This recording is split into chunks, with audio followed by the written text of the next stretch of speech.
Hello, everyone, and welcome to another episode of the Deadhead Cannabis Show. I'm Larry Mishkin of Michigan Law in Chicago, and I'm joined today by my co-hosts, Rob Hunt out in California and Jim Marty in Longmont. Rob, how are you doing? I'm doing great, Larry. Nice to hear your voice. Thank you. You too. Anything fun and exciting going on for you music-wise the last week? Oh, I did do a little bit of couch tour for phish-in-vegas, which was a lot of fun. Other than that, did not get to see any of the Hollywood Bowl shows or Santa Barbara or any of the other fun stuff, but certainly been tuned into what's been going on. Wonderful. And out in Longmont, we have our co-host, Jim Marty. Jim, how's everything going with you?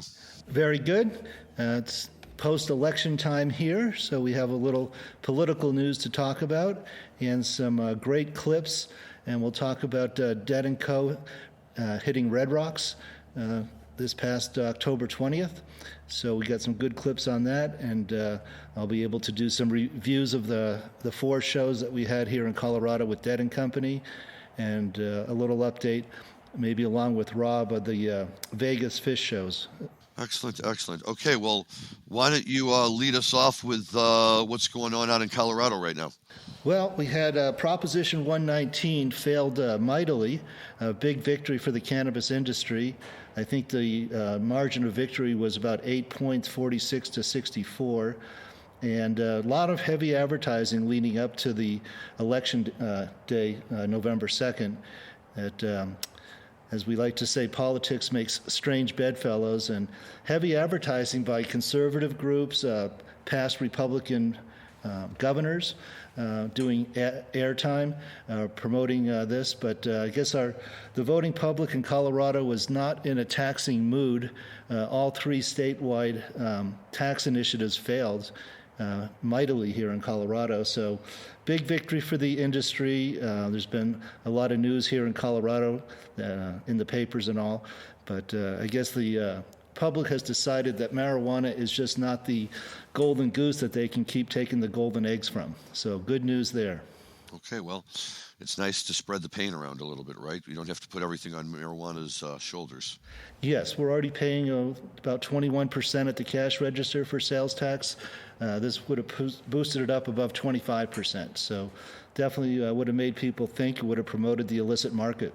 Well, we have 25% here in Illinois right now, so, the prices are very expensive. I think we're still kind of, if you can be, a year and a half or almost 2 years in a honeymoon stage where people are still just so excited about the ability to walk into a dispensary that they continue to really bustle right along. And I think that's a good segue into the other marijuana issue I know we wanted to talk about today. There was an article in MJ Biz, one of our constant sources for news in the marijuana industry, pointing out that adult use sales have slipped around the country from where the numbers were in 2020 after what they're calling a lackluster summer.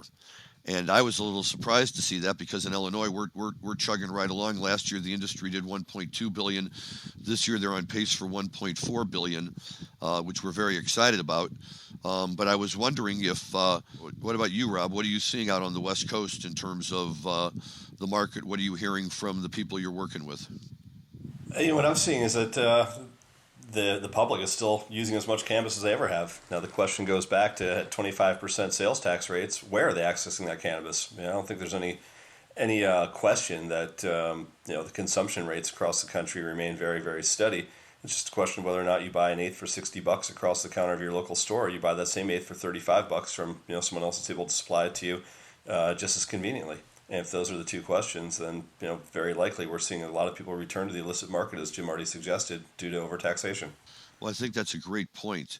And, sometimes I think that's probably the problem with these articles. And while MJ Biz is certainly not mainstream media, the article is almost set up to let you believe, if you don't read it carefully, when it says adult use sales slip, it can almost be read to mean that adult use itself is slipping. But as you accurately point out, there's no evidence to show that the consumption rate of marijuana is going down. It's just simply a question of where are the consumers getting it from.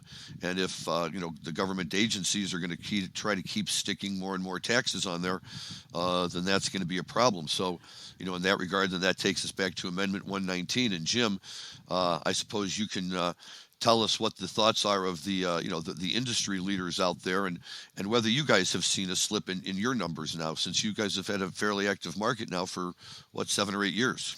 Yeah, we're going to come in right around $2 billion in cannabis sales statewide here in Colorado this year, but that's compared to $2.2 billion in 2020, when a lot of people were home because of COVID, collecting unemployment. Some of my clients would say, yeah, they could tell when the unemployment checks went out because people would come right to the dispensaries. So, but it could be, like you were saying, not necessarily consumption. We are seeing lower prices. We have a very competitive market. Monday and Tuesday, Native Roots was offering a penny joint if you had an I voted sticker. So we do have a very competitive market here with $5 and $10 joints all day long, $30 ace. But basically, nobody's panicking. Nobody's throwing in the towel. It's weathering swings in the overall market. Yes, at the retail level. At the wholesale market, it's really not a good scene. We have well under $1,000 wholesale prices for pounds, and that is either at or below the cost to grow. So a lot of my clients are not having a great year on the wholesale side. Well, in terms of the wholesale market, is that something, with respect to your clients, let's say that you're seeing that's unique to Colorado, or is that playing out all over the western part of the United States right now? I'll let Rob take a swing at California, but they call it out here, they call it Croptober. So a lot of outdoor product comes in, which is, again, it's not top shelf, but it can be used for extraction. So that's what floods the market in October, or Croptober as the cultivators call it. Understood. Okay. Overall, I don't have any concerns for the marijuana market, right? I mean, it's here, it's happening. Illinois is happening big, even without the addition of the licenses we need to really make it happen. I talked to people in Missouri. They're very excited about what's going on down there. New York is on the cusp of taking things big time. So, Though that just got pushed back a little bit, Larry. They're now saying the adult use market's not going to roll out till at least midway through 2023 as of yesterday. 2023. Well, I missed that. Okay. Yeah, 18 months now that they're looking at holding this back. So we've got a fair amount of time before you see any real changes in New York, unfortunately. Are they saying what's taking so long with the rollout, or is it just, the government saying what the government wants to say? It's the latter. It's the government saying, let's just take our time. In 18 months, we should have this figured out. So, the timeline, if you add it up, is midway through 23 is when they expect to have new licenses available, which, I think is great for the existing licensees, because if they're able to do what a lot of other states have done, which is, move to a dual use ahead of everyone else, and they've got this first mover advantage that's built in based on the fact that they get the first, flip to rec, then those companies should do very, very well. But, we're curious to see. And very curious to see what happens now in Virginia as well, with Northam out. And, I think the prevailing beliefs that McAuliffe was going to be elected. And, now that McAuliffe is lost, and you've got, Glenn in there, Youngkin in there, what he does with the cannabis industry is he's never been, a huge proponent of cannabis. So this might be the first time. And I think a lot of people were even worried about New Jersey with, thinking that Murphy, had a chance of losing. It looks like Murphy's pretty safely in the lead now. But there was certainly a chance that he wasn't going to win that election. So I think a lot of people are getting worried about rollbacks in cannabis right now. Interesting. Are you hearing anything about that, Jim? Well, my comment would be that's why it was such a relief here in Colorado to have Prop 119 fail when it was being promoted more by the conservative side than the liberal side. But both liberals and conservatives voted it down. So I think our industry is safe here in Colorado. I don't see any rollbacks coming in the near future. This is a very popular initiative. It passes anytime it's on the ballot. So we'll see what happens, see if Virginia gets their adult use program going in the next couple of years. But right now, I believe Virginia is medical only, correct? Yeah, it's medical only. They're moving the market relatively quickly, or they had been.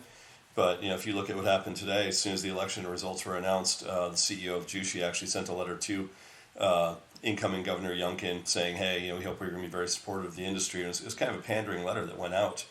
I understand why he did it. Jushi's one of the companies that actually has quite a few licenses pending in the state of Virginia. So if you've based your business model on the expectation that a certain state's going to go forward, and you think you're in good shape, only to find out that that's no longer assured, you certainly have to do whatever kind of damage control you can ahead of it becoming detrimental to your business model. Well, that's a fascinating thing because as we've talked about all the time, this is not a partisan issue except to the extent that certain leaders try to make it, a partisan issue for whatever their purposes might be.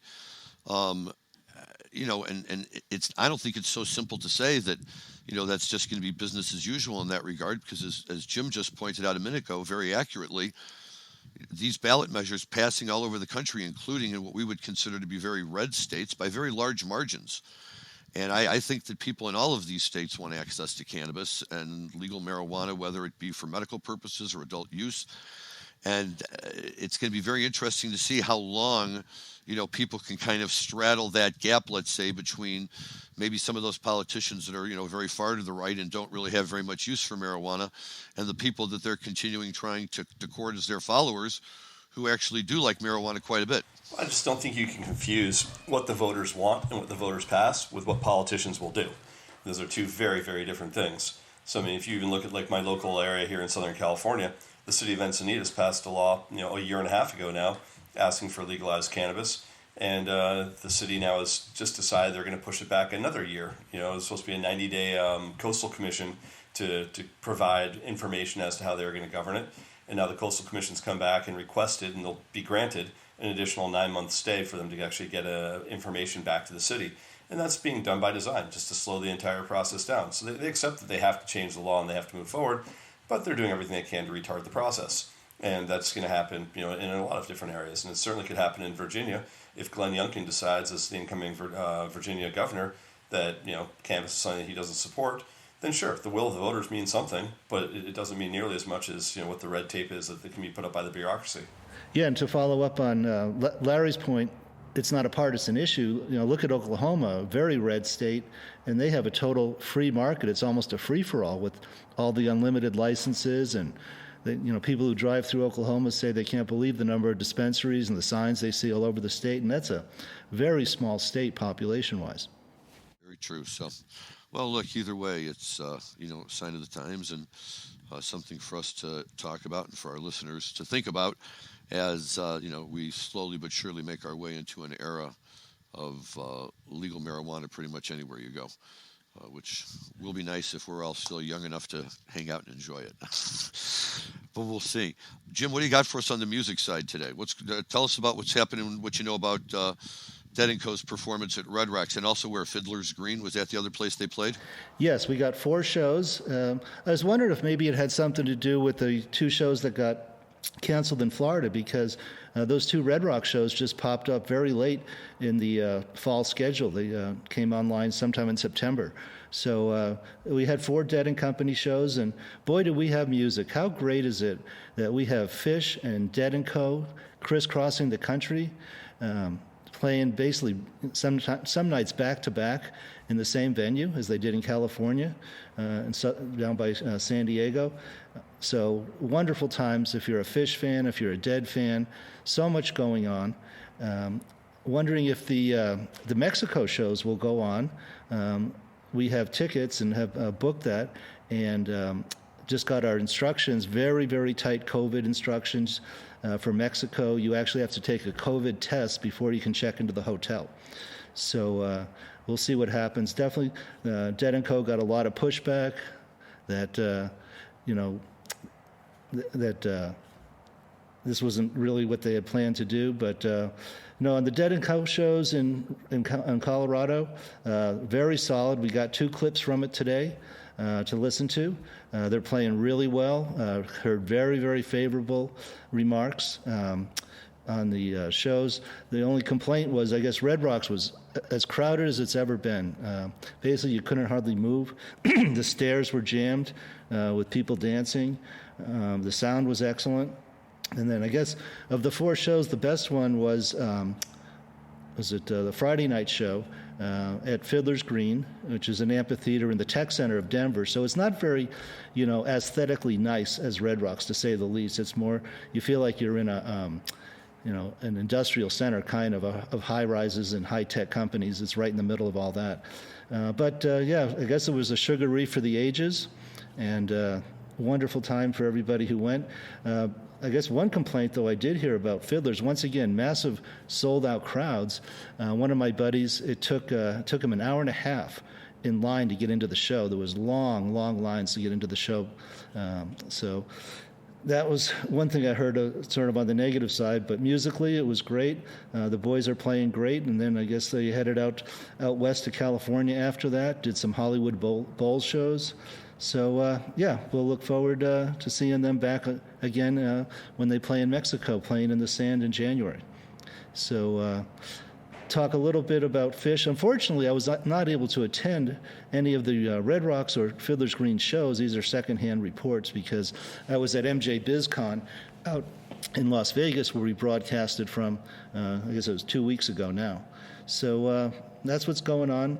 Got reports on the Phish shows in Las Vegas. I guess they were super high energy. Yeah, super high energy and incredibly fun and well themed, right? The first night was a numbers show where they started at 2001 and each song had a progressively lower number until they got to character 0 for the encore. No, to end the second set, encore is backward down the number line, which made perfect sense. Yeah, and then grind is the second encore, and on the grind they talked about the significance of 4680 being what all those numbers added up to, which then became the theme of the Halloween night of the year 4680 when this futuristic band took place. So the whole thing was curated in a way where it started off on night one, giving the audience hints as to what was in store for Halloween night, but without ever dropping the full theme. And then, well, the second night seemed normal, but the third night had an animal theme to it, right? That was the animal night. Yeah, though I will say they stretched it on a couple. I'm not sure if you can call Farmhouse, an animal theme, and certainly it's got cluster flies in it, but it doesn't have, But that's where all the animals live, sure, right? Sure, but I mean, so some of the ones, I'll give them, like obviously, like a lot of them had animal titles in the name, but like Coyote obviously is about a pig, but Coyote, when you look at, so you have to actually know the songs and know the lyrics of the songs to understand that every one of them was an animal theme, but it was very creative. Yeah, I like it when they do that. They really stop and think about that kind of stuff and pull it all together. And then I thought that the Halloween show was, well, I shouldn't say I thought because I did not hear it, but the reports that I heard from it in my sense. I've heard it twice now. Yeah, and what did you think of the musical costume, the 4680? It was, super interesting. If you were to compare it to Kazvax Voxed, which they did a couple of years ago, if you were to say between the two, I love when they introduce new material for the musical costume. They've done it 3 times now. They did it with Wingsuit, they did it with Kazvax, and now they've done it, with this latest one. And I think the 12 songs they put out there, there's a couple of them that are going to be able to be opened up, much longer jams than they put out that first time, that I'm really excited to hear what they do with them. And in general, I thought they were all really fun and creative, sort of quirky, fun songs. But it was great. I mean, now, like, I don't know if you got a chance to see it, but what they did as a stage set and what they did with their lights and what they did with everything else, like, it was incredible. It was as theatrical as you can get. It was, I'd put it up against like a Cirque du Soleil performance in many ways, of having the band come down out of like, holograms out of the ceiling and tubes of light, and coming down and, basically being like these speed racer outfits with cool lights on their helmets, and all of them dressed up, and, giving a whole sort of backstory of who they were and that they're from the year 4680, and then going into 12 completely original brand new songs. And then again, going out with like a blaze of light as well. So it was super cool, and and musically, like I always think from a perspective of, these are songs that the audience has never heard before. These are songs that even probably the guitar tech and the light, most of the techs have never heard before. They probably have Chris Kuroda in on it, so he knows when to do the lighting changes. But to be able to nail something like that, your first time around where no one else knows what's going on, it's pretty amazing to put that much new material together back to back to back and pull it off.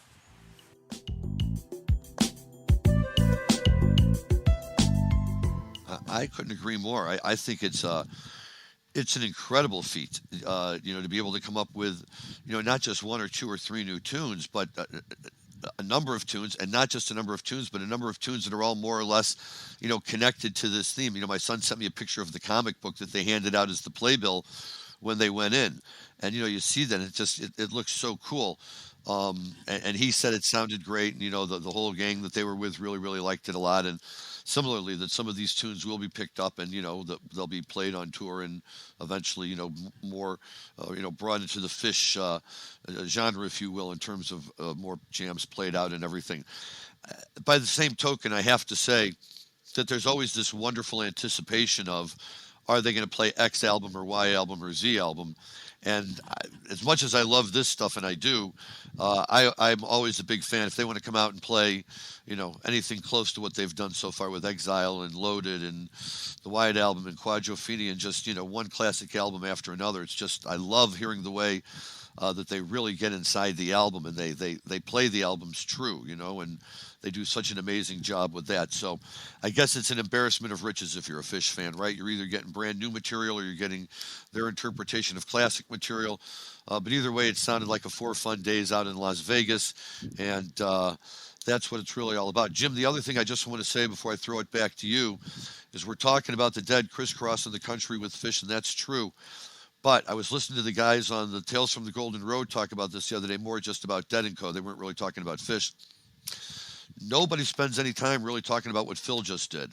And what Phil just did out in the Capitol Theater in Port Chester is nothing short of amazing. And that's not to compare the two or say that one's better than the other or, anything at all like that. I think Dead & Co. is a great band. I think they serve their purpose. And clearly, they're fun to go see. And when they come to your town, you want to run out and see them. But Phil, at 81 years old, going up there and playing these shows and bringing aboard musicians of a caliber that are just so well known in this industry and so outstanding that they're all willing to make time to come play with him. And, the songs he pulls out, just last week we were talking and our theme was Halloween and Werewolves of London. And sure enough, true to form, on Sunday night, Phil's group out in Port Chester put together a Mean Werewolves of London. And it was just fun to listen to. And I was really happy that somebody picked up on that and that somebody played it. It's too much a part of Dead lore and Dead history with all these Dead bands out there playing, not for somebody to really pick it up. But I've been following Phil the following 2 weeks after I was there with his ever-changing lineup. And all 9 shows, I think, are just as solid as can be with great song selection, played, with such energy. And, I'm a big Phil fan too, and it's just wonderful to see Phil out there doing his thing and leading that charge. And I just think that it's important that, as we acknowledge all of this great live music that's going down, that a guy like Phil doesn't get overlooked. And what he just pulled off at the Capitol Theater, doesn't get minimized in any way for a guy his age and what he put together. And I'm really curious also whether Dead & Company are going to play a Werewolves too. So if you look at the set list that they posted online, they actually were supposed to do 2 encores, and they ended up doing just broke down as an encore, but they blacked out or redacted what the other encore was, and I would have to guess that the other encore was probably a Werewolves as well. Interesting. So maybe they just ran out of time. Yes, I certainly enjoyed the Phil shows. I always enjoy Phil shows. He's playing just terrific. It's good to see him out on the road. And how many shows did you get to on the East Coast, Larry? I made it to the first 3, the ones with the original quintet. And then the following week he played 3 more. And those were the shows with Joe Russo on drums and Levon Helm's daughter, Amy Helm, doing the lead singing. And a gentleman named Beaumont Trench, I believe is his name, playing guitar for them, who was doing a great job. And then this last week, he had Larry Campbell playing guitar, and he had Nicky Bloom doing his vocals. And, these are just such outstanding musicians, all of them. And, of course, his son Graham was playing with them, and a number of other musicians who are regularly part of his entourage when he's out playing. And, it's just amazing. Whatever his differences are with Dead & Company, they are what they are. In my world, I'd love to see them all together. So that we're bringing in the best of all those different elements and really combining them. This is the way they've chosen to do it. And, like I say, I'm very happy with Dead & Co. And it's great to get out there and see the traveling circus again and get all caught up in it. But it's just as much fun to hang out in a small little theater with about 2,000 people and see Phil and Warren Haynes and Jimmy Herring just tearing it up like nobody's business. Yeah, I think that's especially true now knowing that Terrapin-Crossroads is likely closing. So we're about to have no venue where Phil's going to be able to play, which is really unfortunate. I didn't hear about that. What's the story with Terrapin-Crossroads? Don't know 100%, exactly what's going on with it, but by all accounts, it's all but done. There's in Jambase, there's an article on it right now, but it says a closure appears to be imminent. Oh my goodness, that's a shame. That's such a wonderful venue. And, I mean, I wonder if that says anything about Phil and his intentions of what he wants to do. Supposedly it's because they can't get an extension on their lease. I've been there. Wonderful venue. Hate to see it shut down, but those venues they do sit empty for a lot of days and nights of the year, and the rent still has to be paid, and the utilities. So it is expensive to keep those clubs going. So that might have something to do with it as well. Okay. So yeah, it's a wonderful place to be able to see Phil. It's a shame that it won't be there anymore. As far as I know, Bobby's still going to be involved with the Sweetwater, so we still have that.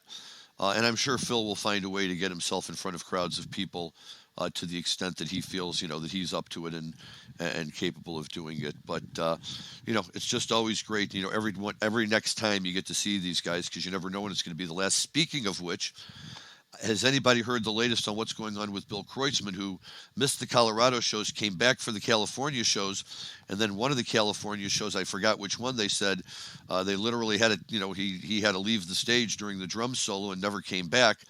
And on Tales from the Golden Road on Sunday, those guys were talking about, although there was no definitive report, the message they had received it was a non-COVID related respiratory ailment. But that was all they had. But you got a guy Bill's age and the schedule that he's been keeping up with lately, and you just hope that he's okay. Yes, he missed the Colorado shows, and it's slipping me right now who filled in for him. Jay Lane, who drummed with Rat Dog and Further and a few other iterations. But what I love is that the night that they took him off stage, they had Jay Lane on standby. So sorry for the pun, they didn't miss a beat. I mean, literally, they took him out.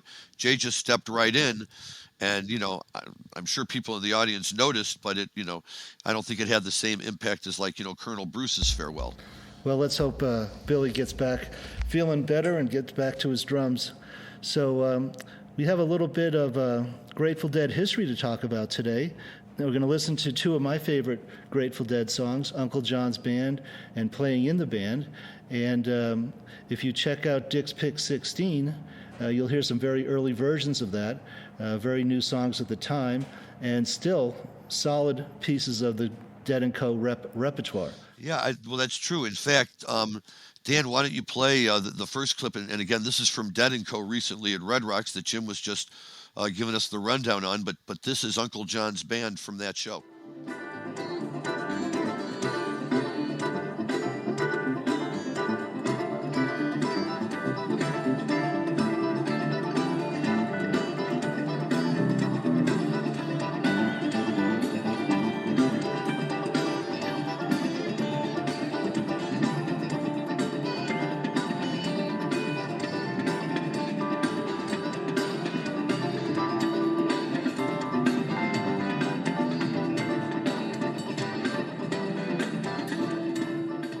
Nobody can argue with that. That's hot music. Yeah, they're really playing well.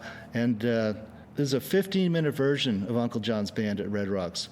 And I just love that long jam. The lyrics end, and then they come back and end it with, "Oh ho, what I want to know, how does the song go?" I just love that part of Uncle John's Band. No, it's beautiful. And when they pick it up and they run with it, they really play it so well. We'll be listening to a cutout of Playing in the Band on the way out. Actually, the Playing in the Band reprise, which I love that they did, because that's even the Dead stopped doing that sometimes, and the reprise was always my favorite part, kind of like Tweezer, I guess, for the kids who go to the Phish shows these days. But Jim, you mentioned this November 8th, 1969 show that is Dick's Pick 16, and it's such a classic show from that era that it's just absolutely must listen to. It's already getting to the end of 69, so the Dead in some respects are slowly kind of working their way out of the psychedelics, and they're just beginning to introduce some of these new tunes that hadn't neither Uncle John's nor Playin' had come out yet, and they're really just instrumental versions of them. And the Playin' in the Band is titled on the album as The Main 10, which was what they were calling the song at the time until Bobby really gave birth to it, I guess, on Ace, and then in 70 and 71 it came out, and by 72 and 73, it was a well-established staple. But it's just fun to listen to this particular point in time as they're really like transitioning from one style over to the other. And, in the midst of this, tremendous Dark Star jam that's as good as any from that era, they work in these new tunes and really kind of tease them. And although we're not going to play a clip of that right now, I would certainly recommend that anybody who has any interest in both, the early Grateful Dead era, that kind of Primal Dead era we talk about, and how they went from there to American Beauty and Working Man's Dead. This is a great album to listen to, and a great concert to listen to, and very, very highly recommended. And in keeping with that same spirit, at least we'll mention today and then do a deep dive on this in a week or two when Jim has a chance to catch up. But the Dead released Dave's Picks number 40, which for me is particularly relevant because it's two shows from Deer Creek that I attended in July of 1990. It was the second year that they played at Deer Creek. The year before, they had done a one-off, and we drove down there to see them. And then they this year came in and played two shows, and they were just absolutely tremendous shows, some of the best shows of that summer tour. And they were probably, although the Dead played three more shows in Chicago after that, before Brent Midland's untimely passing just about a week later, I think it's fair to say that the Tinley Park shows, which were the three shows in Chicago and the South Suburb, are generally not very warmly remembered by Deadheads for any one of a number of reasons. Not a great sounding venue, horrible traffic jams, a bad attitude by the staff, and just generally not a great place to see a show, let alone a Grateful Dead show.